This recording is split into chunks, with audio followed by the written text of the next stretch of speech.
Got to figure out how to. Well, the problem I'm running into is sharing my screen and audio to Ninja. Yeah. And then getting the feedback, getting the constant reverb. Gotcha. Anyway, but we can go ahead and do. It looks like on our side, there on the user side here, the shared side, there may be an option for green screen. But anyway. Oh yeah. Yeah. I was just goofing around. All right, let me shut this. This more or less figured out. Okay, you guys ready? Yeah. Yep. Darnold's one of the best football players I've been around. So when he came out of college, let me know if you want me to pause it. A little Brett Favre and a little Andrew Luck. He can be reckless. Arm, athleticism, toughness, leadership. Guys, A++. I loved him out of college. So this is the point that I have. I'm not sure what to do. Maybe I'm wrong. Yeah, go for it. I find it funny that this whole segment is him defending himself for liking Tim Darnold before, instead of just pointing out some of the things he's pointing out, because some of the points he makes are very relevant and I think on point. But like the whole video, he's talking about how I called it. It's like no one cares. Like literally, no one cares what you said 5 years ago. No, but of course he had to jump on it because he didn't even play out his full rookie contract in New York. No. And then Carolina didn't want him. Right. So I think looked like you had a bad take on him because you're a USC homer and he's a USC guy. Yeah, I think as we go through, we'll get into that a little more. But that's just my initial take. Like the first 3 minutes of the video, or 2 minutes of the video, he's talking about how I saw this before everybody else. Yeah, just pure self-defense. Yeah.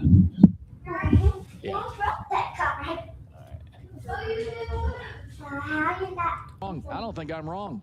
I see like a little Andrew Luck and a little bit of Brett Favre, and people, oh, that's ridiculous. Well, how many Super Bowls does Favre have total?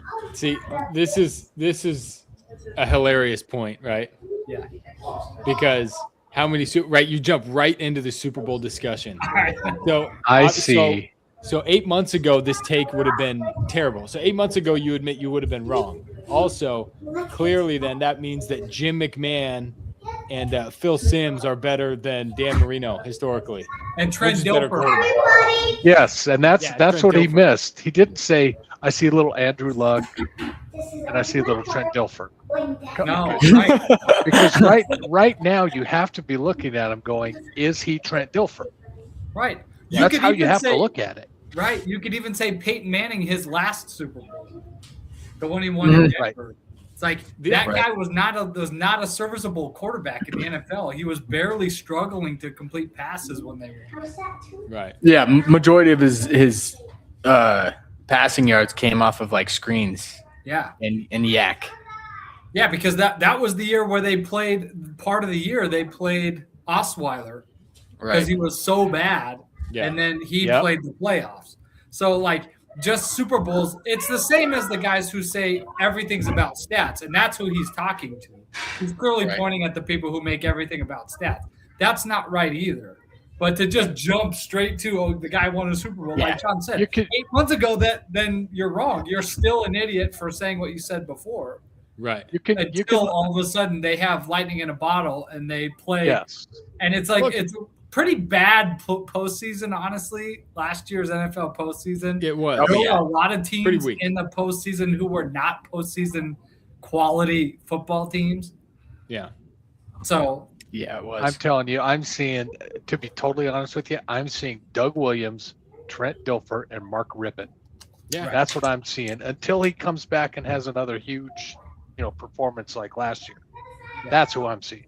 Because that's what he does. He's done this before. That's the thing. And he kind of makes that point as he goes. So I don't want to talk in front of the video, but it's not the first time that even Darnold's done this.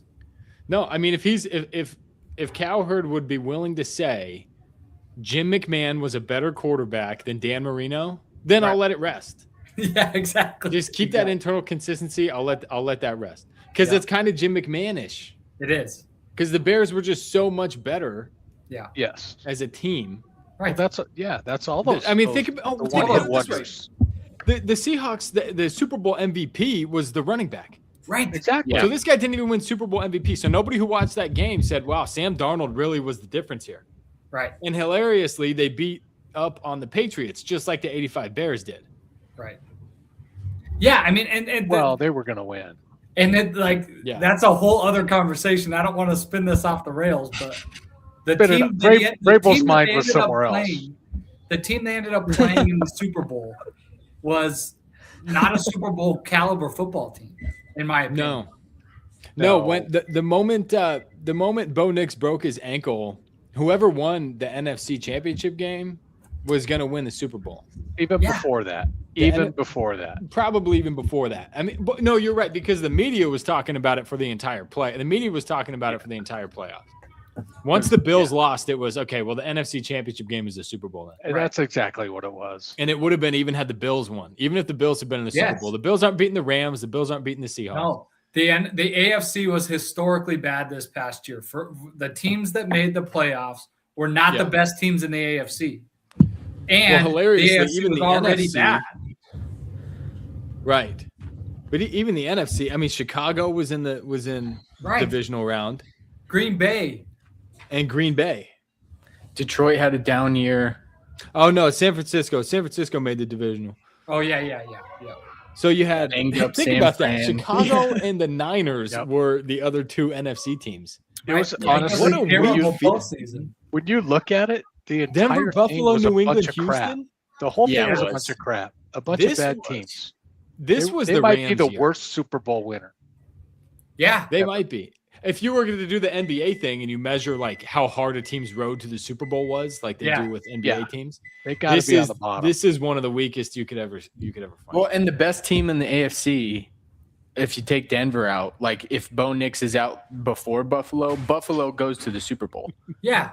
In my opinion. And it's a way more competitive game. And think about what you just said there. If you take Denver out, Denver wasn't any good. Right. Yeah. We know the best Denver team in the was AFC at the time. Right. They were a middle of the road. They're a middle of the road football team, but they looked like the best team in the AFC at the time because their defense was so good. Their defense was so unstoppable. Yeah. It was like 10 points and under games. Yeah. So that was that. And then if Denver just happens to lose to Buffalo, Buffalo wipes the floor with New England, and you get a way more competitive Super Bowl. Yeah, it would have been competitive. Yeah. I still think Seattle probably wins because they were a more balanced team. And I think they beat Buffalo. I agree. Seattle's defense. We'll take on the video. Before. Seattle had the 93rd John, pause. Percentile defense. You knew it was coming.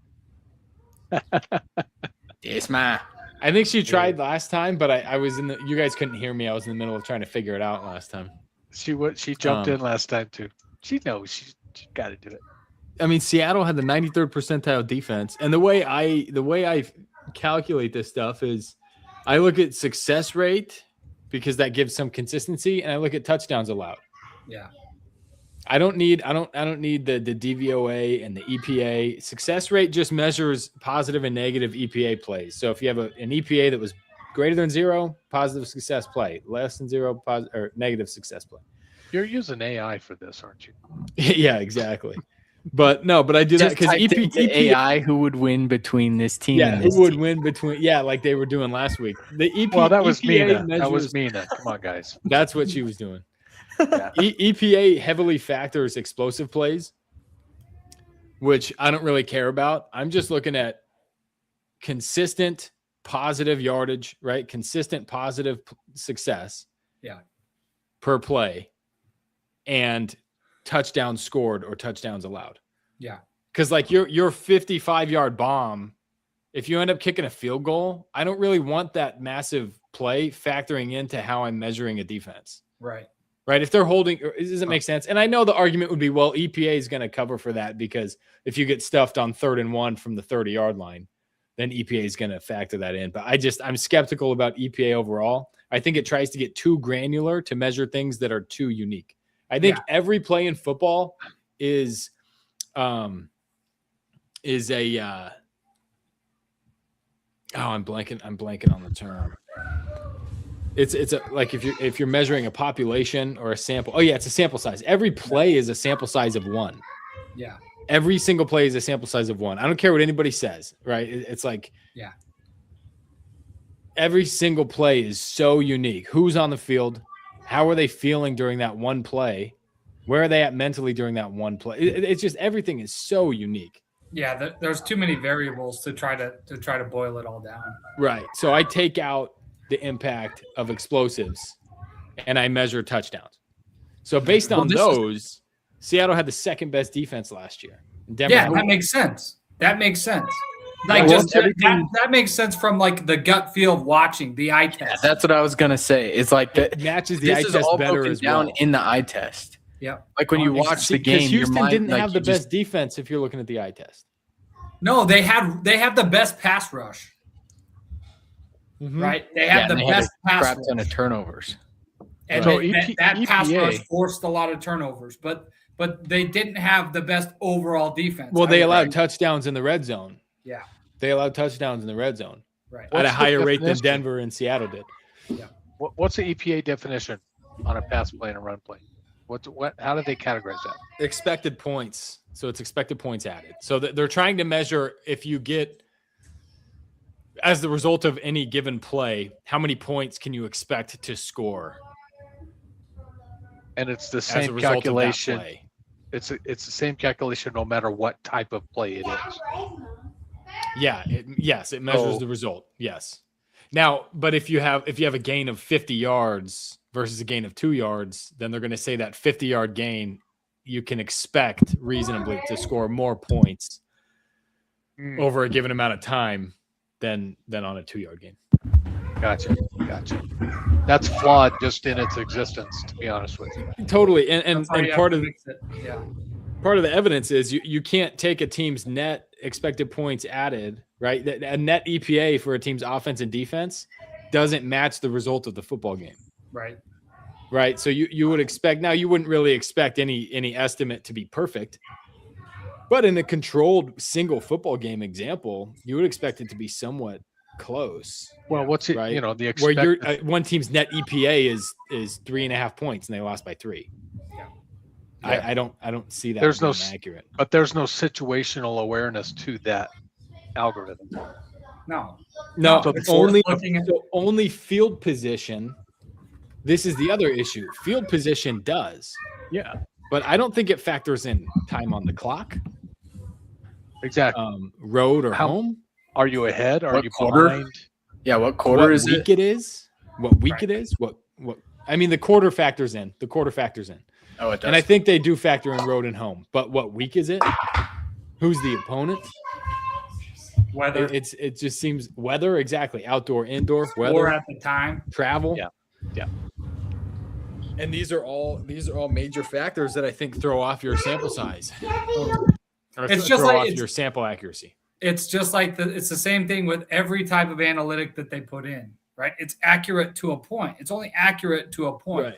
Right. There's too many variables to try to boil all of it down to just flat numbers. Well, if you're even trying to measure too granularly, then you are going to start. It's like diminishing returns. Like the more accurate you even try to get with it, the less effective it's actually going to be at predicting. Right. Because there are too many variables. There's just too many variables. Yep. And again, I think there are too many variables on every single play. I think every play is a sample size of 1. You can make that argument for basketball and baseball, but at least in baseball, you could say, well, this is the same pitcher. You could reasonably assume that it's just one pitch later. You know what I mean? It's more of a controlled environment. And then even then, I would argue it's really not. Each pitch is its own sample size because each pitch comes with a completely different set of circumstances. Well, it's what day, what week, all of that. That's crazy. And then the mental. The funny thing is we live in this age where everybody's so obsessed with psychologizing everything. Yeah. But then you think that the mental wouldn't factor in one play to the next. Yeah. Right. We can measure anything. Well, not if everything's so psychologized. If we're living in this psychologized age, then you can't measure anything accurately because you could always chalk up anything to, mental. Well, he didn't have it that play.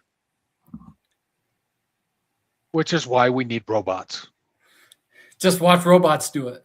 Because there's no mental. You take the mental aspect out. Yeah.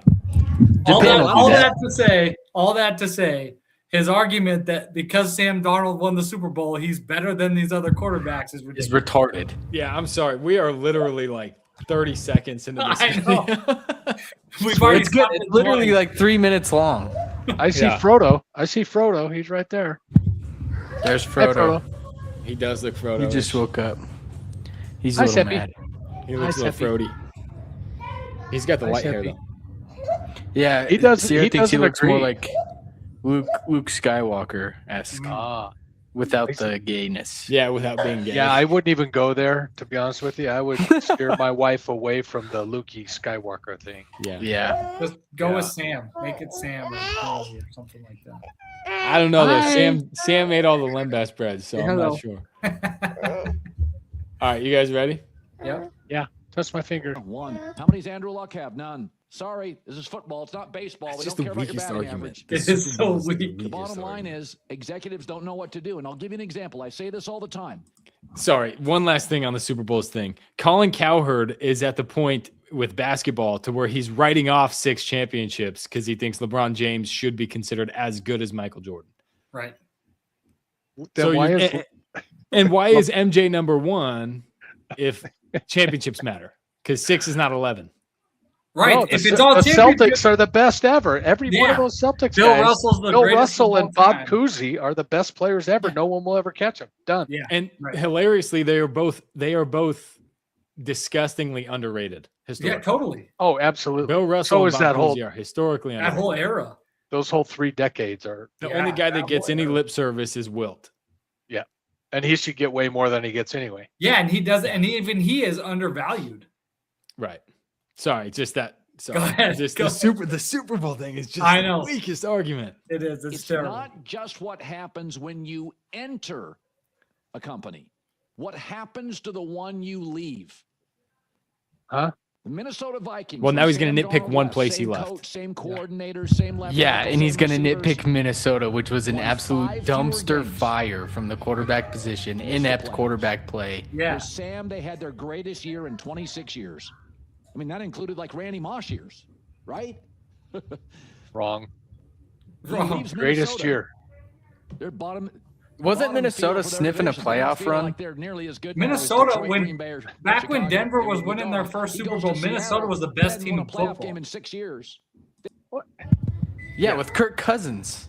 No. Yeah. Before that, Dante Culpepper, Oh, Randy Yes. Moss, Chris Carter, they were like the best team in football. Right. Well, he said the funny thing is he says this.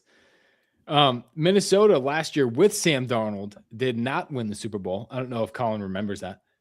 They lost in the first round of the playoffs. So they were a 14-win team who lost in the first round, and everybody was killing Sam Darnold for laying a dud in the playoffs last year. Right. He's forgetting what happened that year and Right. just glossing over it and saying, well, once he left, they're bad. Well, it's like that wasn't the only thing that happened. Right. And this would be and now he's saying, well, but look at them after he left, right? They won 14 games last year. They won 9. It's like, okay, well, that would be a great argument if any of these other quarterbacks that you're about to compare him with were the one that replaced him in Minnesota. Right. But he was replaced in Minnesota Or- by a stable of quarterbacks, J.J. McCarthy, or Carson a Wentz, and Max rookie. Brosmer. Or it says more about the organization than it does about him. Because Right, the organization Absolutely it does. they replaced an average quarterback that got 14 wins Yeah. with totally below average quarterback play. And how that's many wins? But that's the key, the below average. Even Yeah. if Darnold was a top tier quarterback, you replaced him with clearly universally Below, considered yeah. below average quarterback play. You didn't even Exactly. replace him with average play. And again, Well, if you're that's- going to compare him to Burrow, then maybe you should wait until Burrow replaces him in Minnesota and only wins 9 games. Well, this is where I think he's going to get into the best part of his argument in this little video. He's starting to get into it now because he changes his argument. So he puts the clickbait headline on there. Sam Darnold's better than Joe Burrow and Herbs. Mhm. But the real point of his video is what he's going to get into now, which I think is a decent point about the front offices, because that's the real problem in Minnesota. That's the real- If they'd have that's kept the real Sam point. Darnold, they would have been better. But the front office decided to go with a rookie, because they thought it would bring them more marketing dollars. And they didn't think Sam Darnold was going to win him a Super Bowl because he had choked the year before. So I don't think they cared. I don't think they were as a business decision. They didn't really care. They had already drafted the rookie. Right. He was already he was coming off an injury, so he was already in the locker room. They had already drafted the rookie, the future guy. Yeah. So that's the point he's going to get into. I think it makes more sense as he goes. Yeah, and where he ends his argument is also fine. It's a fine point to make. It's just not an edgy position. We'll get there at the end, but it's just not even an edgy take at the end. Go ahead, Willie. And I think it's dumb because Minnesota with Kirk Cousins in 2022 won 13 games. Right. So it's not like unprecedented failure. Sam Darnold brings him to the playoffs. Yeah. Unprecedented failure again. The fact they didn't win a playoff game last year. They didn't win a playoff game last year. So any year where they have won a playoff game prior to last year automatically is a better season. Yeah. Sam Darnold replaced a 4-year-old quarterback and won one game more. After he tore his Achilles. After Cousins ruptured his Achilles tendon. Exactly. That's what you replaced, and you're saying this guy is becoming. Right. With the third best defense from last season. Well, and honestly, excellent running backs. It also shows the ridiculous nature of his comparisons. Right. He's talking about Andrew Luck, who literally did what you just said. They were historically bad, and then they were in the playoffs the next year. And then as soon as the guy's not in the franchise anymore, they're historically bad again. Right. That's literally what happened. Yeah, he never won a Super Bowl, but that's because he was literally by himself. Right. And the history of the team shows that. Yeah, he's making it like the Brett Favre comparison. Absolutely not. Yeah. I think he just brings up the Brett Favre just because he makes bad decisions. That's what it is. Covering the bad decisions. Well, anybody who wants to downplay the bad decisions, right? So anybody who wants to lift somebody up but pay lip service to, well, I'm also acknowledging that they're not perfect, is Brett Favre is the comparison. Yes. So if somebody's being compared with Brett Favre, they're being way overvalued and way overrated.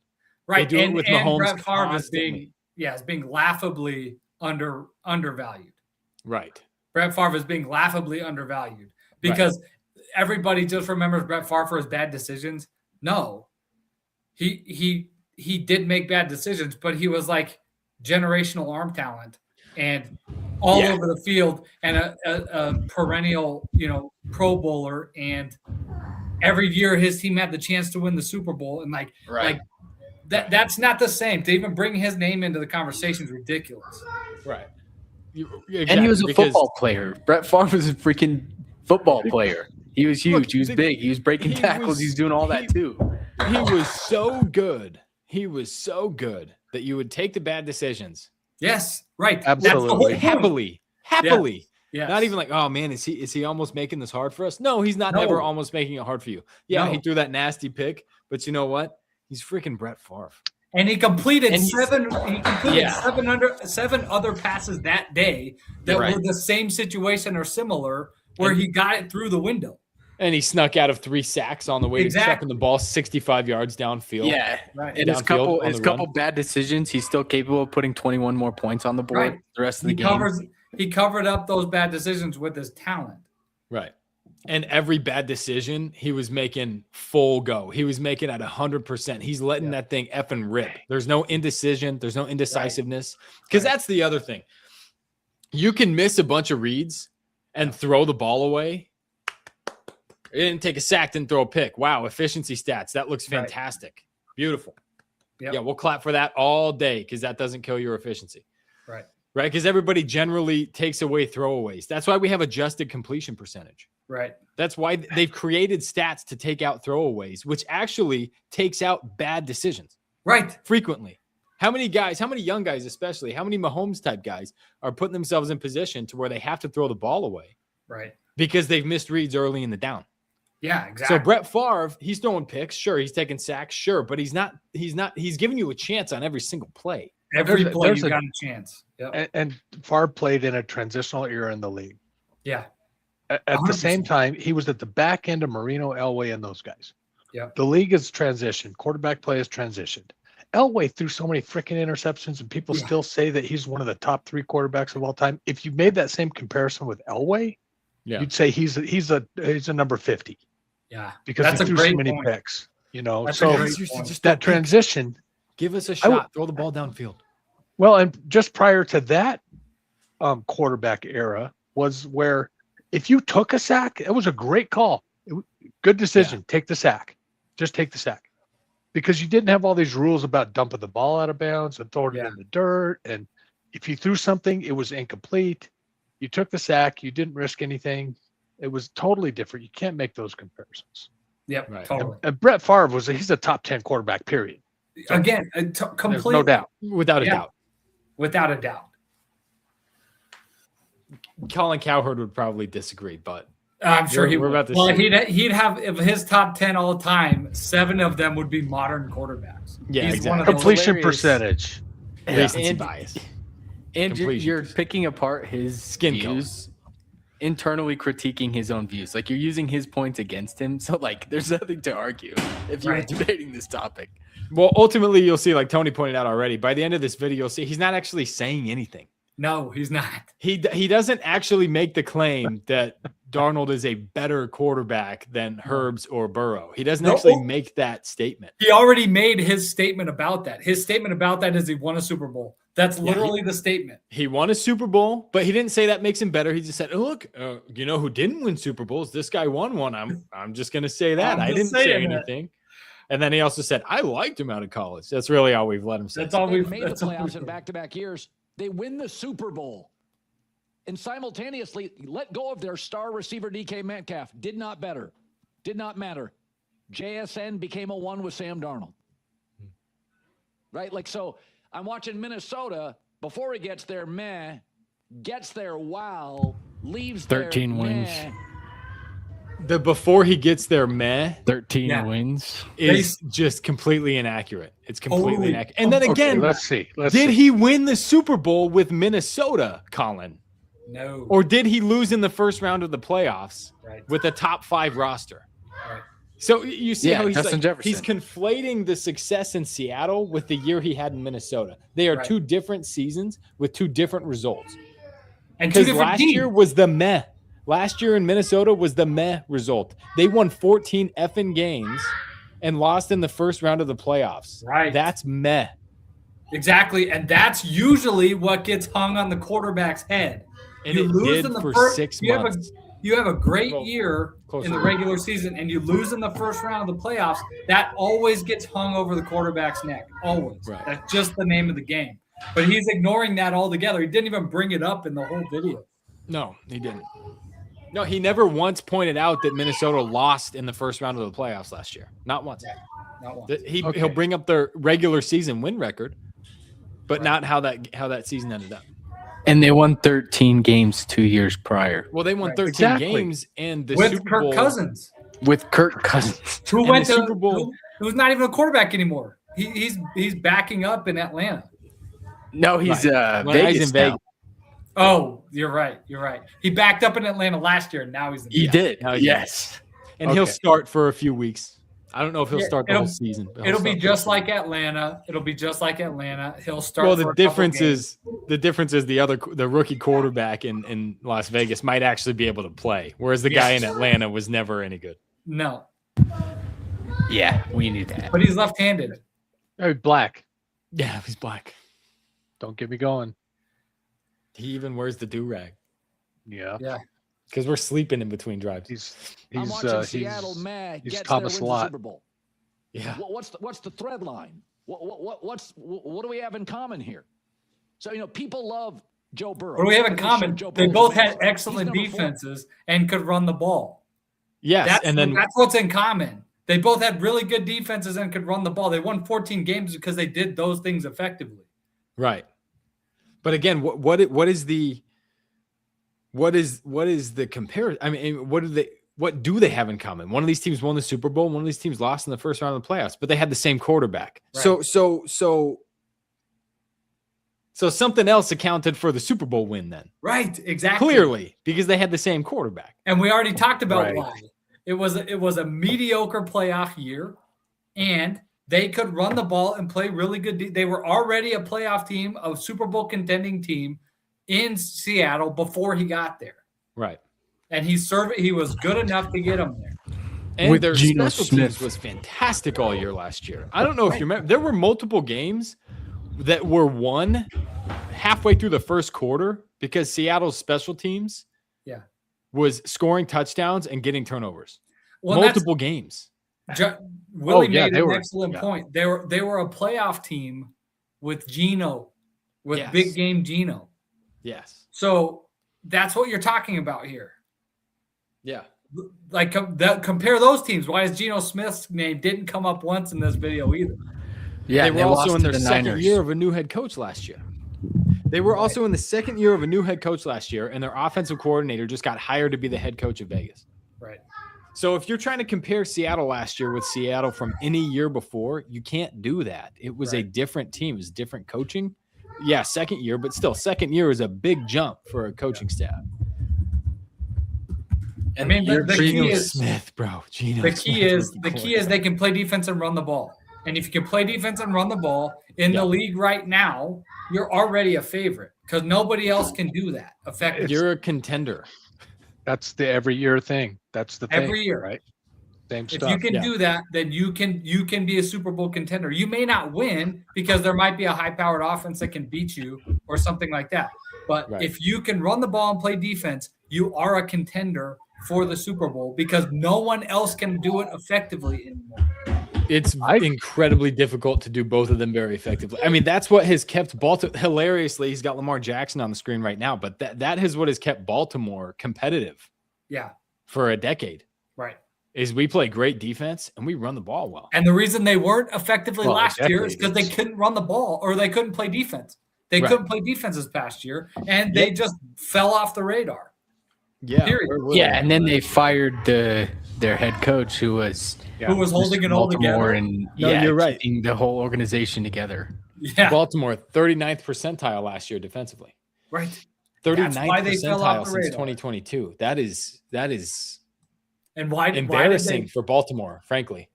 We're gonna get off the rails again, but like I don't want to. I was gonna go down that road. Maybe we'll go down that road if we talk about the top 10 quarterbacks. Oh, that's half the fun. Yeah. All right, I'll continue. Sorry. No, you're good. He's got Drake May at 8, dude. What? Dude, I know we could probably spend 2 hours on this list. I just want to just for grins. He had a 2-year period where he won 22 games and got to a Super Bowl. Darnold's in a 2-year period where he's won 28 games and won a Super Bowl. Talking about Burrow here. And he's not on the list. Okay. They don't know what to do. They don't know what to do. Herbert's never won a playoff game. Dak has won. Burrow can't stay healthy, can't make the playoffs. Again, see, this is the other part of his argument is that he's not on the top 10. But this top 10 is hilarious. Incredibly powerful. Yeah. You see it with Jalen Hurts. Dude, bringing Burrow into the mix in this conversation is so retarded. And the other thing I think is hilarious, he clickbaits Herbert's name and doesn't name him once in the video. He doesn't say his name one time in the video, but he clickbaits Justin Herbert. No, he doesn't. Why doesn't he compare it to the black guy? Right. Because that's a whole other conversation directly. He doesn't want to get into. Let's call out that. Let's call it out, Colin. I know that's the elephant. Caleb and Lamar. Let's do it. Let's talk it. That's the elephant in the room, and he doesn't want to talk about it. For sure. I'm willing to bet. Real quick Colin, on Baltimore. Go ahead. Oh, no, we'll get to Baltimore when we do the top 10. We'll get to Baltimore when we do the top 10. Okay. I was going to say, can you hold just a bet? Go ahead, Willie. Yeah, go ahead. No, you go, Dad. No, you go, Will. You're good. All right. You're prime time. So I'm willing to bet my next paycheck that he was having this similar conversation about Geno Smith after last 2 years ago. Oh, I bet you we could find a video of him praising Geno Smith and talking about how he was on the Smith bandwagon. Guaranteed. Is he like a Seattle guy? Is he Colin? I don't know. Yeah. John said he's big on USC.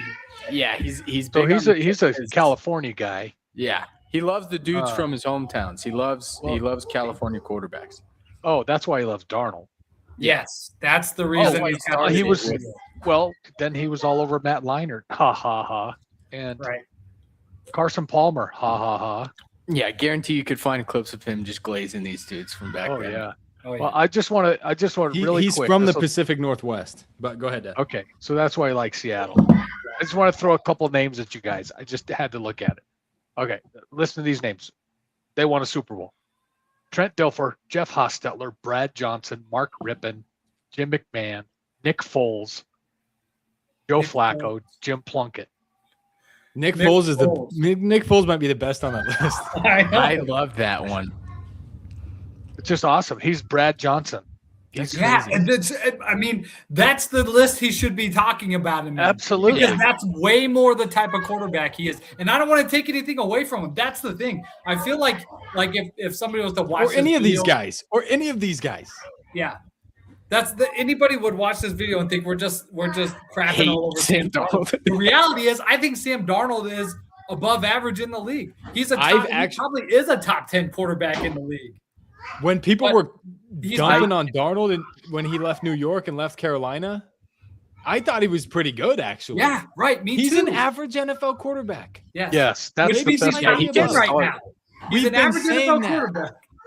We've been saying that. Colin's initial take was right. This guy can play. He's an average quarterback. Yeah. If Sam Darnold is on the market after New York or after Carolina, and I'm in a GM's office, I'm trying my hardest to get the dude on my team. Totally. Depending on the dollar amount, which will tie into his argument at the end. True. It depends on the dollar amount and where I'm at with cap space and where I'm at in my rebuild and where I'm at. If we're ready to win, heck yeah, I'm signing that guy if I can afford him. Exactly. If I'm in a situation where I want a backup who I know can keep us moving, right? A backup who's going to keep us rolling if we struggle, if we get hurt in the middle of the year and we're thinking Super Bowl, he's that kind of guy. I can just plug him in. Brad Johnson's a perfect example. Trent Dilfer is a perfect example. Those were those kind of guys. They were never the premier headline quarterback. They were on the roster because they were the guy who they could plug in if they had to. And then situations came up where they had to plug him in, and they were good enough to get the job done. That's who this guy is. If Seattle is not – the fatal mistake Seattle is about to make is not looking for their next quarterback. Yeah. The fatal mistake that they're going to make is not drafting a guy this year, not drafting a guy next year, in the third round, in the fourth round. Where are you looking for the next guy? Yeah. Because you're tricking yourself into thinking that you got him. Right. We got him. It's what happened with Baltimore after they won the Super Bowl. They paid Flacco, and then absolutely, and then they buried themselves. They closed the window. The team was so good that your weak point was overpaying the quarterback. 100%. Yeah. And now their weak point is spending all their money on their offense. Right. So Minnesota made the mistake of drafting the young quarterback when your team needed a veteran to come because you were so good and ready to win. You could have won a Super Bowl. You can't play the development game here. You can't play the QB development game right now. No. You got all these guys who are aging, and your team is fantastic. Especially on the defensive side. Play this now. They are an aging defense. Which is why Darnold won 14 games last year, and he was the guy. He was the guy. He just choked. So they should have been looking like, okay, Darnold's not the guy. So who am I going to plug in that's going to win us a Super Bowl? In all reality, I don't know if anybody would see this, but in all reality, that year with Minnesota last year where they won 14 games, that was their year. They made every right decision. They signed a guy who everybody had counted out, who they got pretty cheap, who was a veteran, who could play, and that was the year. Yep. I agree completely. And that was it. And the that's problem why was they had already drafted the young guy. That's why it was so demoralizing when they lost, because they had gone all correct. in. Darnold was their guy. And you knew by week 6 that you weren't going to be able to keep him. You knew by week 6 that he's going to be too expensive to keep next year. Yep. Now, if they hadn't drafted a young quarterback that year, if they hadn't drafted McCarthy, they might have been able able to draft somebody else. Year. You could have got a little bit younger. Maybe you could have shed one of your defensive ends or one of your corners or wide receivers. You could have shed maybe somebody's massive contract because you drafted a receiver or a defensive end in the first round. But instead, you went young quarterback, and you effectively ended your window because now we have to pay all these other guys. Yeah. Not only did they go young quarterback, they went young quarterback with low testosterone. with low test with low T. Well, the wrong guy, and nothing especially. proven. But in the think top about 6. But imagine taking the best D. Everybody was drafting quarterbacks. Imagine taking the best D end in the draft last year, shedding one of your massive contracts, and keeping Darnold. Right. Well, that would have and been. they don't even done that. That would have been. They don't don't won even the Super Bowl last year. They don't even take the guy. Like, it's almost excusable if the quarterback you did draft won the Heisman and had just like an absolute resume from college performance. But JJ McCarthy was not that guy. Right. If he was Andrew Luck, passes in the Natty, he had nothing to. He had proven nothing to you. Right. If he was an NFL roster ready quarterback, it might make sense. It's excusable at least. There were none that year, though. There weren't any. The reason it's so egregious is because 5 quarterbacks were drafted in the top 15 that year. Well, they picked none of them were that guy. Who was none above of them him? were The guys that guy. above him were Caleb. It was Caleb, Superman. Drake May, and Jaden Daniels. Drake May. So Jaden these 3, Daniels, yes. And the guy and from then Atlanta McCarthy, was and then ahead of him Nix. too, wasn't he? You're right, Penix as well. Penix. Yep.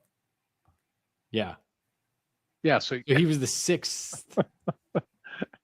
Right. Caleb, Jaden Daniels, Drake May, Michael Penix, JJ McCarthy, 5th, and then 6th, Bo Nix. Not a single one of those guys. If I was Minnesota that year, not a single one of those guys am I drafting. No, because my team is ready to win. You know you're going downhill. They had one more year left probably in the window. Which you can extend by drafting the right defensive piece or the right offensive piece. You can extend by shedding contract. You can extend by shedding cap space or by creating cap space. Right. Goodness. So now we're agreeing with his point now that the front office doesn't know what they're doing because it ends up being his actual point. Well, they were running a Somalian daycare scam up there when everyone's confused up there. Yeah. And which is why they got fired and clean house. But sorry. And they brought in McCarthy's girlfriend to, do her thing. Oh, man. Yeah, his new mom. Telling us for 2 years. His he new can't mommy. see it. But years ago, you had a perfect team, you had a stacked roster, you have a great running back. And that's the reality. The league's executives do not know what to do with Sam Darnold.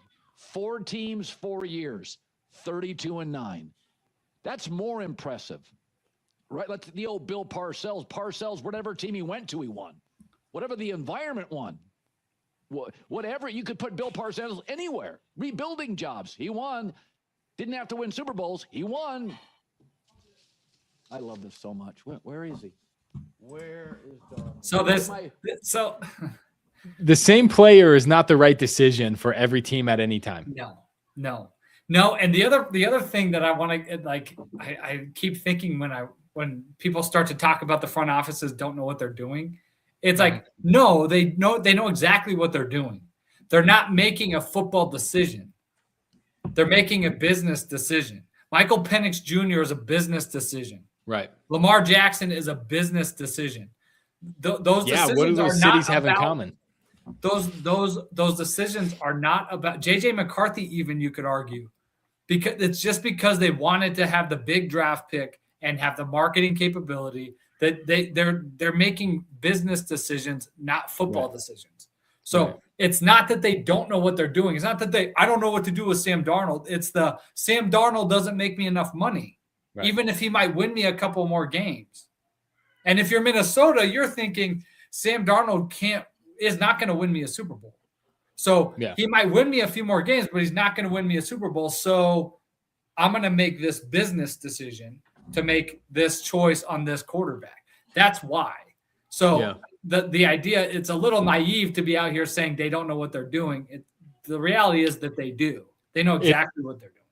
Well, when he says they don't know what they're doing, that's him tiptoeing around saying these people made bad decisions. Because he doesn't have the integrity to just say these people made bad decisions. They made the wrong decision. He has to say they don't know what they're doing, because that kind of takes it off their plate. It removes the agency from them. They can't be expected to make good decisions because they don't even know what they're doing. Yeah. Right? GM's not going to get on the phone and be like, hey, you said we don't know what we're doing. But if he says you made terrible decisions, now he has to back it up. Mm-hmm. Now he has to explain why they were the wrong decision, rather than just saying, well, he's as good as Burrow because he won a Super Bowl. Because he's better.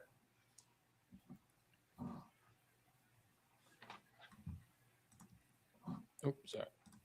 Okay, so bifocals, my binoculars. Where is? Now he's pretending to not know where Darnold is. But this is the other fun. Top 10, bro. The other thing is, sorry, we can get into this all day. One guy's 4, one guy's not on the list. I'm just saying, feels like it's closer to me. I mean, Burrow's more expensive. Darnold's healthier. I mean, deep ball arm. I'd take Darnold. Why is he picking Burrow? Dude, because he can't argue against Mahomes because he doesn't know good quarterback play. No, let's go against Stafford because he just won the MVP. So he picked the first guy that he could reasonably say is arguable with Darnold. Mahomes has won a bunch of Super Bowls. Stafford won an MVP. He's won a Super Bowl. So he starts with Burrow because Burrow has not won a Super Bowl. And it was an easy argument because he struggled last year. He had injuries. Right. And okay, I get that. I get that. Look, he's trying to find the low-hanging fruit. Yes, because he can't, because number 5 and number 6, 5, 6, 8, and 10, he can't touch. No, he can't. Especially for different reasons. He can't touch 2. He can't touch 5. Well, he won't. Can't touch. He 6. Won't because those guys have won. I'll give him the benefit of saying Mahomes has won 3 Super Bowls. So him being a Fox Sports guy, he can't say he's better than Mahomes. Right. So get my point here. He's number also 2, half black. Number 2, number 5, number 6, and number 10 are off the table. You can't say shit. They're off the table completely. You can't say anything. Completely. You can't say anything. So you got number 4 because Stafford is. You can't argue Stafford because you Stafford. Can't. So you got number 4. You got number Ryan 7. Clark, willing to lose your job, and he's not gonna. He's not gonna say number 7 because he's a California guy. Well, he puts him in the. He put him in the title, but never mentioned him. Right. So he did go after him. He just didn't say anything. He put him in there for the clicks. Yes. Right. But he can't argue him, and he can't. Yeah. And Drake May is a totally. Yeah. Okay. He's the darling right now, so that's why I included him in the list. You have 5 and 6 who are 5, 6, and 10 who are untouchables. You have number 8 who's just the darling right now. So he went with number 4, who's low-hanging fruit right now because he had a bad year. He mentions Herbert because Herbert is kind of low-hanging fruit because he hasn't had this on-field success. And then he would have probably gone to Jared Goff too, but he only needed 2 quarterbacks for his clickbait title. Well, no, he's probably on the record for defending Goff. When Goff was shipped out of L.A., I guarantee he's on the record for saying Jared Goff is better than Matt Stafford. I guarantee somewhere he's on the record saying Jared Goff can play. Guaranteed. Yeah. So I think that's a cover your A move. And then Drake May, he's the darling, and nobody wants to look stupid. Nobody wants to be the one saying, pump the freaking brakes on Drake May. Nobody wants to say that because if he has another year where he's MVP level, you're going to be clowned. Yeah. So these are just cover your ass decisions. And yeah, Justin Herbert's low-hanging fruit because of playoff success. Yep, 100%. Even though, anyway. Talent-wise, he's probably the best on the list. He's the best, and he's the best quarterback in the NFL. Is anybody really arguing that? If anybody's completely honest with themselves, we're the only ones. We're the only ones, dude. Dude, I can honestly say we're the only ones who think this. If you could figure out a blind test, though, if you could like figure out a way to show somebody the plays that he makes, I know, without knowing who it is. Compared to everybody else, would anybody really think that there's a better quarterback in football right now? Honestly, there's 4 guys on this list. Yeah, it's the first 3 he has. Yep, and Justin Herbert. I agree. You can argue the top 10 that belong at the top of the list. Yep, I agree. I would add Burrow. Those guys. He's questionable because of the injuries. Yeah, right? Sure. Sure. Yeah. So that's those other 4 guys, we can argue till the cows come home on who's better. Right. You know, totally. But they're all there. They all have their points. You know, and they all honestly, have their points. I like Herbert, but do I like him better than Stafford? I don't know. Do I like him better than Josh Allen? Yes. Probably. Do I like it better than Mahomes? I don't know.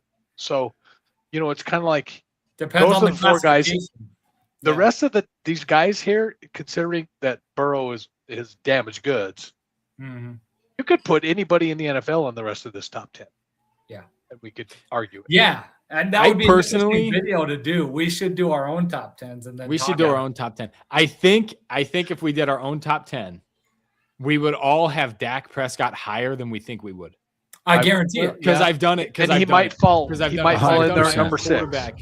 I've done my own quarterback rankings, and every time I look at it, I'm like, F, man, like Dak's pretty good. And dude, like I was saying earlier, but Sam Darnold might crawl into this list.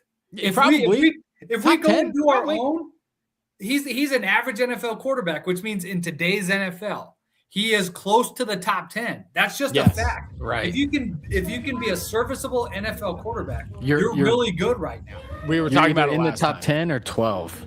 Average as a starter puts you in like the 10-11 range. It really does, because because it's crappy. And everybody looks at 15 and says, "Oh, this guy's good." No, the 15th best quarterback in the starting quarterback in the NFL is not very good. He's probably if you have the 15th best quarterback in the NFL, you're looking to move off of the guy. Right. You're looking where can we improve? Yeah. And it's really not even a microcosm. Sniffing a wild card. Totally. And it's a microcosm of offensive play in general, because nobody's efficient offensively. Nobody plays the game efficiently the way they did before, right? So nobody is as good at the X's and O's, at the fundamentals of the game and the cohesion of an offense, which is required to be a good offense. Nobody's good at that anymore. And it starts from the bottom up, because we've done this whole play sheets on our wrists and flags from the sidelines and guys moving around all the time. Nobody plays together for very long. The cohesion doesn't exist. And so it's a microcosm. These quarterbacks are not developed. So more than no half position the league is. Go ahead. They're not developed, and it's draft too late. To develop anywhere. They're not developed, and it's too late. Here's a point that Cowherd has made that I agree with, but he's on the opposite side of. So he claims that quarterback play is so good because these young guys come into the NFL. They have so many reps under their belt because they're practicing with trainers and they're playing one sport, and they have so many reps under their belt.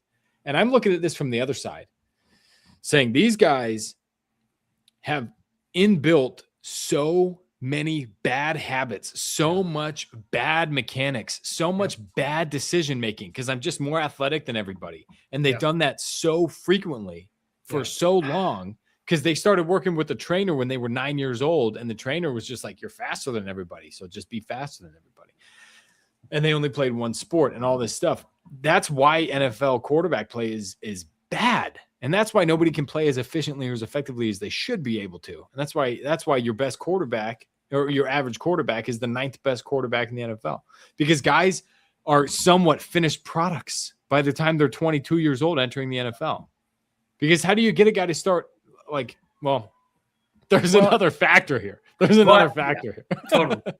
When guys have not been given opportunities because they're not as fast, because they don't have a stronger arm when they're 17 years old. These guys aren't getting opportunities. So these guys are not getting the opportunity to make it to an NFL roster, even though they do have room for development. So the guys that don't have any more room for development because they've reached their max mental capacity are the guys that are entering the NFL as high draft picks. And I really think a lot of it is it's easier. So in high school, it's easier to just spread the field out, let your really good athlete quarterback who can throw the ball a little bit run around and throw it to guys who are in open space than it is to develop an offense and to develop a guy to be able to make multiple reads, to play the position. That has boiled up all the way to college. I got this guy for 1 year. I can't put a system into this guy. I can't teach him how to make reads in a system. I have him for a year. So I'm just going to spread the field, give him a lot of flexibility, and let him use his tools, because that's what's going to make me most effective for this 1 year while he's with me, and then he goes NIL or whatever after that. So it's kind of flowing all the way through. Everybody's just making the easy decision, and so none of them are even getting the opportunity to get that development because there's no incentive to do it anymore. Right. No, and I think just the style has changed, and so you can look at guys, and if 60% of your passes are 3 yards or 1 yard or whatever. Taken the running game and we pushed it out to the sideline. Yep, stretched it out. And we've stretched everything to that way. And now we're rating these quarterbacks on how they're effective and how many completions they have and how good they look. But there's no risk in their game. No. Right. How good do you have to be when 70% of your throws are 3-yard throws? And if you ever throw the ball away, we'll just scratch it off of your stats now. Yeah, we'll just scratch it. Right? Every throw is right here. And if that first guy you look at's not there and you throw it away, everybody's saying it's a great decision. Yep. It's crazy. Yep. But all you have left then is athleticism. All you have left is what is the guy able to do for us when the play breaks down? Right. How fast is he outside of the pocket? That's all you have left because everybody looks the same with the dump down. We literally said the same thing last week when we were talking about if you take the legs away, they can't play the position. Right. If you take away the plays out of the pocket, the breakdowns, all of that, then he literally just can't play the position anymore. Yeah, and honestly, of all the guys on this list, there's probably 2 who that doesn't completely blow away. Take the legs away. Justin Herbert and Matthew Stafford. Josh Allen requires his legs. I would add Goff. Yeah, Goff, you're right. And at this age, I would add Prescott. At this age, I would add Dak. Not for his whole career, but I'm saying now. I'm saying him at 32 years old or whatever, I would add Dak to the list. And you could probably add Burrow, but again, I've been kind of discounting him because of his year last year. But he's a little sneaky athletic. He's a little bit faster. He's a little bit more slippery than people give him credit for. Yeah. But of the guys that we included in our top 4, only 2 of them could pass the no legs test. And what we mean by taking the legs away is literally scheming the offense to where breakdown plays are a part of your game plan. Yes, right. To where you're giving your quarterback, hey, if you can just run.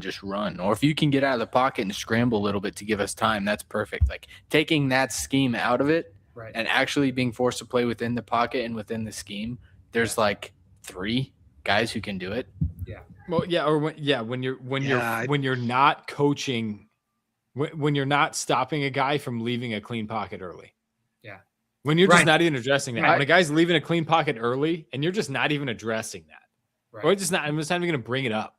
Right. I don't think Ben Johnson is telling Caleb Williams to stay in the pocket. No, I got to be honest. I don't even know if I see a guy on this list. Who's a guy on this list? Who passes the no legs test? Yeah, I don't even see one, to be honest with you. I think Stafford. You don't think Stafford? I think he's close. Yeah, he may be the only one. Are you saying because of age, you have to look at how he would have played younger? When I think about them as their whole career, I probably wouldn't have any of these guys in here. Maybe Stafford. If I look at it as to how they are right now, Stafford, yes. Prescott, maybe. The rest of them, I don't think so. Maybe are you Jared saying Goff. that you think Goff might? Well, Goff is a borderline. Here's where, the thing with Goff is he on the list, right? Is he on the? Well, does he actually make the list? Okay, so I'm not sure he does. Let's just look at it this way, and let's say, okay, let's look at Peyton Manning. Okay. Yeah. Let's look at Peyton Manning. Let's look at standard quarterback play. That's one guy. Yeah. You know what I mean? Let's look at Dan Marino. That's another I think guy. standard. Let's look at that quarter. Let's just make that microcosm those types of guys. Mm-hmm. Yeah. Who on this list fits that? Stafford. Stafford does. Because Manning and Marino could not. They could get 2 steps out of the pocket, throw the ball. They would rely on their arm and knowing where guys are and all that kind of stuff. Yeah. I don't think who that's here could do standard that? Though. I think I'm that's just okay. Maybe so it's not. I'm not more saying rare. it's not standard in the league, but let's look at that's the standard for quarterbacks. That's what people think. Oh yeah. For playing the position my of standard. quarterback. Maybe that's my standard for quarterback. Me too. Which is why we're saying that the average quarterback is like the 8th best guy. Right. Exactly. It's like who on this list because that's the standard for quarterback. Standard. There's. I mean, it's like nobody. I mean, Stafford. And the reason I would qualify Justin Herbert in this is because the dude did that with broken ribs and hurt hips and ankles being broke. Like Justin Herbert has proven to me, like he could do it without the tools when he's throwing dimes against Kansas City with his ribs broken and things like that. Yeah. Well, is why I would qualify him for the capability of doing it. People get irritated with Herbert for not running enough. That's a very frequent criticism of him. That's true. He desperately tries to stay in the pocket and deliver the ball downfield. And so I do think I would add Herbert to it. Okay, but Stafford and Herbert, I think you're right, Dad. That's it. Everybody else is out. Agreed. Everybody else is out. I really like Dak Prescott, though. You just look at his year, at his career. His career has been more. He's required. Is like he has developed more, and he probably would. Like John said, he'd be higher on all of our lists when we put our lists together. He'll be higher than you think. I agree with that. Oh, no doubt. You'll have him at 7 and be like, "Shit, man, am I really that high on Dak Prescott?" Right. No doubt. I wish he didn't play for Dallas. I know. Agreed. Agreed. I'd like him much more. I think it hurts him being in Dallas. I think it hurts. I do too. Yeah. Yeah, it clearly does. It clearly does. It always has. Yeah. So I mean, I think the biggest point I got from his whole thing is his naivete in pretending like these owners don't know what they're doing. These front offices don't know what they're doing. No, they're making business decisions and saying Sam Darnold doesn't make me enough money, and I'm not willing to pay him for 2 more wins or 3 more wins or whatever that is. Yeah, what the hell has Baltimore been doing for the last decade? Right. That's literally what Baltimore has done for the last 7 years. Lamar makes us the most money. Yes. Yeah. Like Baltimore and Atlanta. Nobody in the football room is looking at Lamar Jackson's performances postseason and saying, well, maybe next year he can get us to the Super Bowl. There's not a single one. No, people are convincing themselves of that. But Baltimore and Atlanta, your best decision is having a black quarterback. With those cities, if you want to sell tickets, if you want to sell jerseys, you need a black quarterback in Baltimore and Atlanta. Right. Because your home market is more than 50% black people in those markets. Well, that's it. Yeah, there's a few other cities like that too. It's like Cleveland. Yeah, there are. Nowadays, there are, but those are like the capitals. Yeah. Those are like the capitals of Black America, particularly Atlanta. But Baltimore, sneaky is like a black. And Chicago, dude. Chicago's there basically. Chicago's there too. Yeah, that's a good point. Which is why they loved Justin Fields. Chicago Bears fans were delirious for Justin Fields. It was unbelievable. And that's why it doesn't matter how bad Caleb Williams is. He's going to be on the top 10 list for the next however long because he fits he fits the model. And the league, the NFL's top 10 is going to reflect the business decision that's in the best interest of the league. The league wants this. They make more money with Caleb Williams in Chicago than Matthew Stafford. Right. And let's not forget what brings more people to watch, because you can watch Caleb Williams and you can watch these guys who just run around and you don't actually have to understand football. Right. It's easier to watch the sport this way from people who are zoomed just in on the pocket or have never seen it. Right. The camera follows the quarterback until he gets rid of the ball. Right. You know what I mean? So if you don't know what you're watching, if you're just tuning in, and honestly, not even if you're just tuning in, frankly, most people who think they're watching football are just watching the ball. I know. And if you're watching the ball, then you're just going to watch the quarterback. Right. Go ahead. And I just got to, the way I think this is, and I agree with all those points. I think the money is what it is, right? That's what you're saying, Tony, is it's the money. And I think the money is not even what we're looking at here.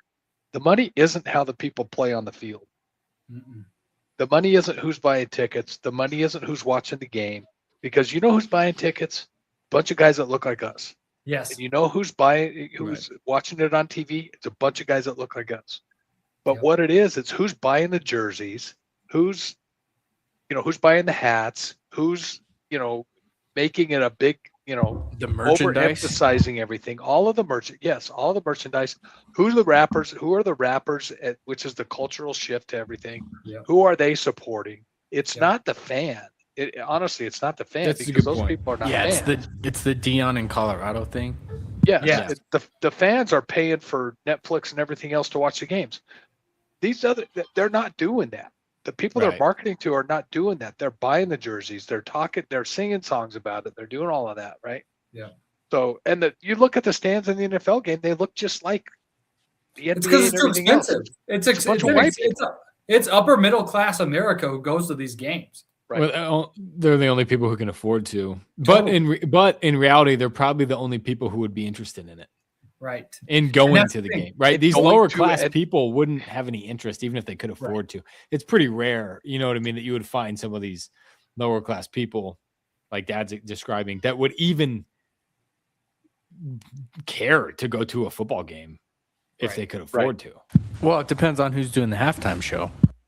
Well, that's the point. These people are, and that's not an ironic statement. That's actually not true. Football fans, they're pop culture consumer. But if you can market a Lamar Jackson jersey in a rap video, you're going to get a bunch of people buying it just because of the cultural symbol that it's now become. He's a pop culture. The same symbol. thing with Caleb Williams, right. He's become a cultural symbol. So now you're selling that jersey, and people aren't even watching the game.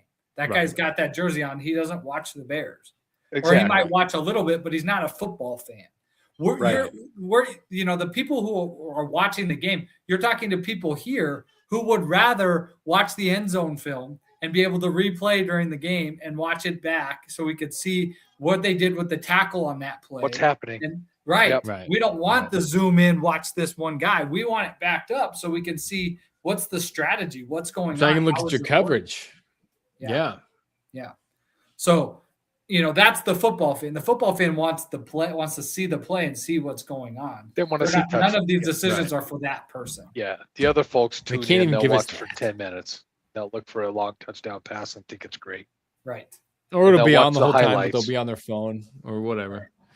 Right. Or they'll have another screen on. They'll be doing something on the computer. It's like women watching. Yeah. It is. Yeah, it is. J-Mac with the news. Okay, so that's it. Oh, that was it. Yeah, that was it. So final thoughts on the Burrow-Darnold thing. So if you take just Darnold's last 2 seasons, his 2, unequivocally successful seasons in the NFL, Burrow in his entirety, so including his rookie year, he has a higher completion percentage, he has a better touchdown to interception ratio, and he's a better passer rating. So that's including a rookie year coming in to play for a team that won, 2 games the year before? Right. Yeah, so both the Jets, when they acquired Darnold, and the Bengals, when they acquired Burrow, were dumpster fire organizations, which is why they were drafting so high with their own picks. Yep. And the reality is that if you were if you were the Bengals in 2020 or the Jets in 2018, you'd rather have Joe Burrow. Everybody would. The reality is 100%. even with the injury problem, I would take Burrow tomorrow. He's been kind of out of our conversations because he had such a down year with the injuries. But even now, even include that, he's still probably number 4 on. That's an accurate place for him to be on the list from 100%. a quarterback capability perspective. He has the capability. He's that good. Yeah. Just the question is the injuries. 100%. There's no question. No, if you're Minnesota or Seattle with the top 3 defense and a great running game and a good O-line, then you probably want the cheaper, healthier guy. But if you're any one of the other 28 non-contenders in the NFL, you'd rather take Joe Burrow, even with the injury problems. Yes. Yeah. Yes, because you depend on it. Go ahead, Dan. Even looking at it in today's NFL, I see 4 guys. The top 4 guys stay. Yep. You bump up Prescott and Herbert into 5 and 6, and then you argue about all those rankings 1 through 6. Yep. The other guys aren't even in the conversation. No. Lamar Jackson, Drake May, Jared Goff, Caleb Williams, they're not even in the conversation because they're nowhere close to those other guys. Yeah, I mean, I think Goff might be in the conversation in the top 12. I need to go through. I really do think that our own top 10 would be a good exercise. I think so too, and I'm totally with you. Goff is got to be sneaking that 15 and in. Yeah. He's in there somewhere. I don't know where to put him because sometimes, some weeks, the dude sees ghosts for no reason. Yeah. But his upside is absolutely phenomenal. He'll just see ghosts in a clean pocket. I mean, he'll just get those antsy, frantic feet in a clean pocket. Yeah. And then other days he throws 0 incompletions and 4 touchdowns and 400 yards, and you're like, "What the hell? Where did this guy come with a from?" respectable yards per target, like with a respectable throwing the ball? Yeah, throwing the ball downfield, 15 yards downfield, for sure. Because it was 2 years ago, he went 2 games with like 1 incompletion, and he had like 500 yards passing, and he was throwing it down the middle of the field, just distributing the ball down the field constantly. And then a week later, he's throwing 6 picks. Jared Goff is a Cal guy, right? Cal, right? Jared Goff played a Cal. Cal? Here's Aaron Rodgers. So, of course, what was it? Cal or UCLA? Maybe UCLA. Jared Goff. It was the same year as Josh Nosen. I think one it of them was Cal. Cal. One of them was UCLA. Rosen was UCLA. Okay. But regardless, Cowherd's been banging the drum for Goff his entire freaking career. That's why he didn't bring him up. Right. Because he's a Pac-12 guy. And Cowherd is from the Pacific Northwest. When it comes to sports, when it comes to college sports, if you become a media personality, you're just going to be an LA guy. He's a Cal guy. I just don't get the Herbert thing. The fact the guy gets no love, and he's an Oregon guy. Oregon guys usually get lots of love. He gets no love from anybody. No. It's crazy. Well, but if you look at the whole thing here, Josh Allen is stable. I mean, everybody loves Josh Allen. Yeah. Justin Herbert and Drake May and Jared Goff, they're the whitest guys on this list. Because Josh Allen's Josh Allen. Joe Burrow he's Gutter Joe. Stafford's just a long-term veteran. So Justin Herbert's a blonde-haired beach boy. Yep. Yeah. And so is Drake May. I mean, they just don't fit the mold anybody likes anymore. Right.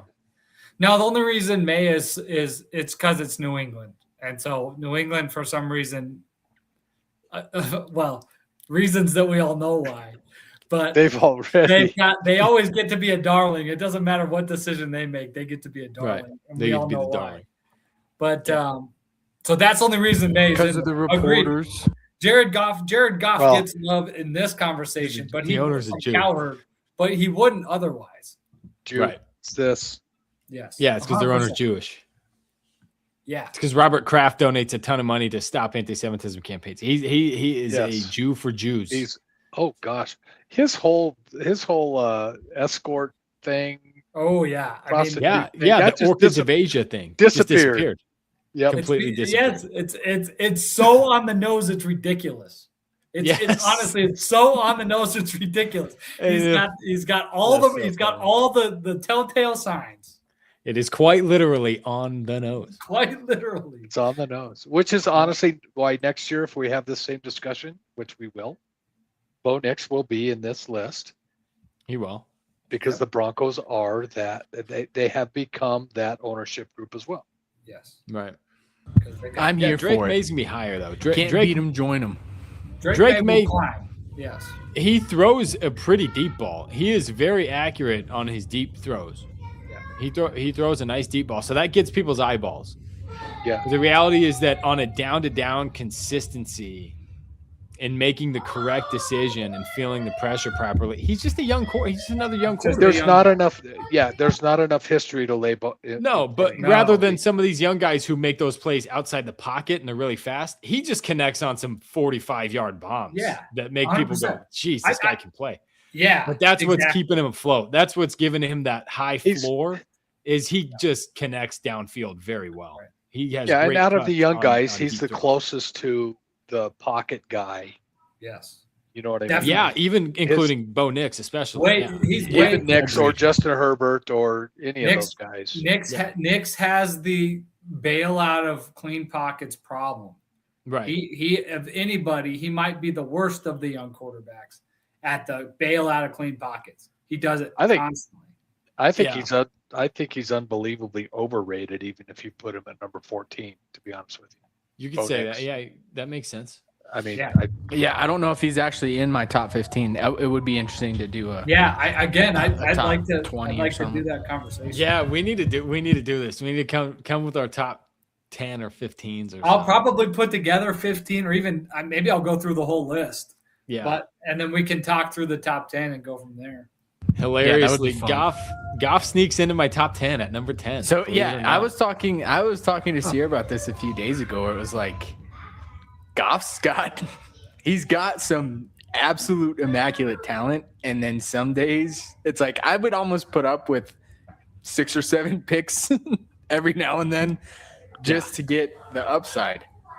When it's sneaky, but he's probably it's in there. Sneaky.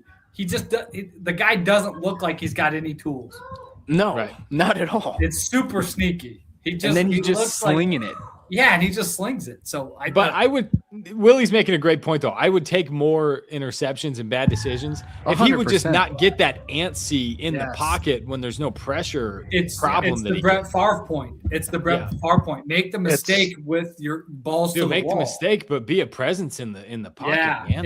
You have to make a mistake with balls. Here. It has to be ballsy. It can't be gay, and he does the gay. Yes. Which is frantic, panic, piss your pants mistake is different than like I'm so aggressive, I'm freaking throwing it down the field. There's a Jared Goff versus Baker Mayfield. Baker Mayfield every day. I got Baker Mayfield. Baker Mayfield is in my top 5 because he makes mistakes, but he makes the mistakes going. That's what Willie was saying. Josh Allen. Yeah. So does Josh Allen. Yes. Josh Allen is he's more toward the good decision over bad decision than even. But that's what it is. These guys are way honestly out there. I can't. Honestly, I'm incensed that Mayfield is off of this top 10. If there's one guy that I'm absolutely pissed that is not on this list, it's Baker Mayfield. There's a couple for me. Because they had to get 5 and 10 in the list. Yeah, somebody had to fall. They had to get 5 and 10 in the list. They had to. 6 is easy. Everybody's got him in. Yeah, we could have easily dropped Jared Goff. Position. Nobody respects Jared Goff. So we could have made him 11 and put Shador in at 10. You could have put Shador in. Wait till next year. He'll be in the list. So was Deshaun Watson. They're both going to make the list. Yeah, they're both going to be in the top 10. Cleveland's got 2 top 10s. Deshaun's going to make They're going to alternate series. They're going to go one series the whole year. And they won't make the playoffs, but they'll do the top 10 and they'll both be in. They'll both be all pro. The number 11 on this Judy list will be up there too. Oh yeah. I'm genuinely surprised this list doesn't have Jalen Hurts on it. You know what? When you look at it, I would have assumed that I understand why. And because they replaced him with Caleb Williams. Because Jalen Hurts, personnel. It's the survey of league personnel. And the reason that he's not on there, whether it's league personnel or fans or whatever, is Jalen Hurts is not a black quarterback. That's true. He does not play like a black quarterback, or else he would be here at number 3. Play like one. He doesn't talk like one. He doesn't act like one. Exactly. He plays like Josh Allen without quite the same level of tools, but he plays the game like Josh Allen does. He plays it hard. He makes mistakes, but he makes the mistakes going hard. He plays the position like a football player. He's a lot not flashy enough. Which is also I would compare him a little bit to Dak Prescott. Yeah, he's just got clear physical and mental limitations that these. I don't think he has the arm talent that Dak Prescott has. But he's got a better. He moves the ball with his legs better than Dak Prescott does. But I put Dak Prescott without a doubt. A couple years ago, Dak Prescott doesn't make anybody's top 10. No, and he's not a white guy either. Dak got shit on for years and years and years. It wasn't until like these last couple seasons that people are starting to talk about him as one of the great QBs in the NFL right now because of the same reason. It's to Dad's point, because he doesn't play the game like a black quarterback. He got in the league, and everybody wanted Dak Prescott to be in Dallas playing like a black quarterback. And he played the position. He's always tried to play the position the way you historically play it. Yeah, and the way he can. That's the biggest reason he gets dumped on. Right. Because a couple years ago, Dak's not on anyone's top 10. No. Think about a couple years ago or even last year, like Dak's not sniffing people's top 10 QBs list. He's sneaking in now because he's the veteran, right? And he's a veteran, and it's been 8 years of doing it. He just keeps doing it. And playoff runs. Yep. He's the veteran. He's consistently played the same way, and he's just finally within the last few years not been paid way more than you could feasibly argue for. outside of that's the market rate, right? The only argument for him being paid what he was for so long was that's just the market rate. Well, which I get that argument. Rate, and I get that argument. On the other hand, too, he's in Dallas. Yeah. I mean, it's Dallas. If you're Dallas's starting quarterback, I don't care who you are, you're going to get paid the market rate. You're going to get paid. Yeah. You're going to get paid. And you're going to get dumped on. It's Dallas. And you're going to get dumped on. Because it's Dallas. Right. Yep. Yeah. And you're going to be overrated if you're good. If Dallas is good, then people are going to think you're a good quarterback. And if you fall short, if the team falls short at all, then you're going to be the worst guy in the world. Yep. Prime example, Troy Aikman. Yep. Yeah. Yeah. But he's cashed in. He has cashed in. Yeah, of course. Hey, got it. Troy Aikman's a funny one. We need to do a top 10 current QBs list, and we need to do a top 10 all-time QBs list. Oh, dude, I would love to do that. I would love to do it. So what we need to do is we need to put it on the calendar so that we can all put time aside and say, put a little time into it. Yeah, put a little. I got to put some time into this because this is coming up on August 5th or 10th or whatever. Because that's another thing. When we do that, it will be a 2-hour. Oh, easily. It's already an hour and 20 minutes, and this has been like a 5-minute clip. 3-minute video. That's why it's 2 separate ones. That's why it's 2 separate ones. We're doing a top 10 currents and a top 10 all time. Those are 2 separate. We could just do a series of top 10s. And the top 10 all time is going to be 4 hours, guys. Just so you know. The top 10 all time will be 4 hours because guys like Troy Aikman. Yeah. Because of guys, because you could reasonably have him way overrated or way underrated, depending on where you put the guy. Is he even in the top 10? Right. And we could do this. We could do this with everything. We could do pitchers, basketball players, basketball. I want to do RBs. I want to do RBs big time. We do running. Yeah, like we could just go. We could. This could be a series. Yeah. If there's that could be like the thing. Like if there's a great off-season series. If there's nothing to talk about, it's the off season now. Yeah. Yeah. So, but if we do this preseason top 10, that's a good idea for this initial. Because we have till September. Yeah. And then once September hits, we're talking about week to week. The games of the week and stuff. Yeah. But we have a month and some change to. All right. I'm going to end this stream here, but I'm going to stay on because I do want to talk about like what we want to do for the future moving forward. Sweet. Okay. I'm going to use the restroom here.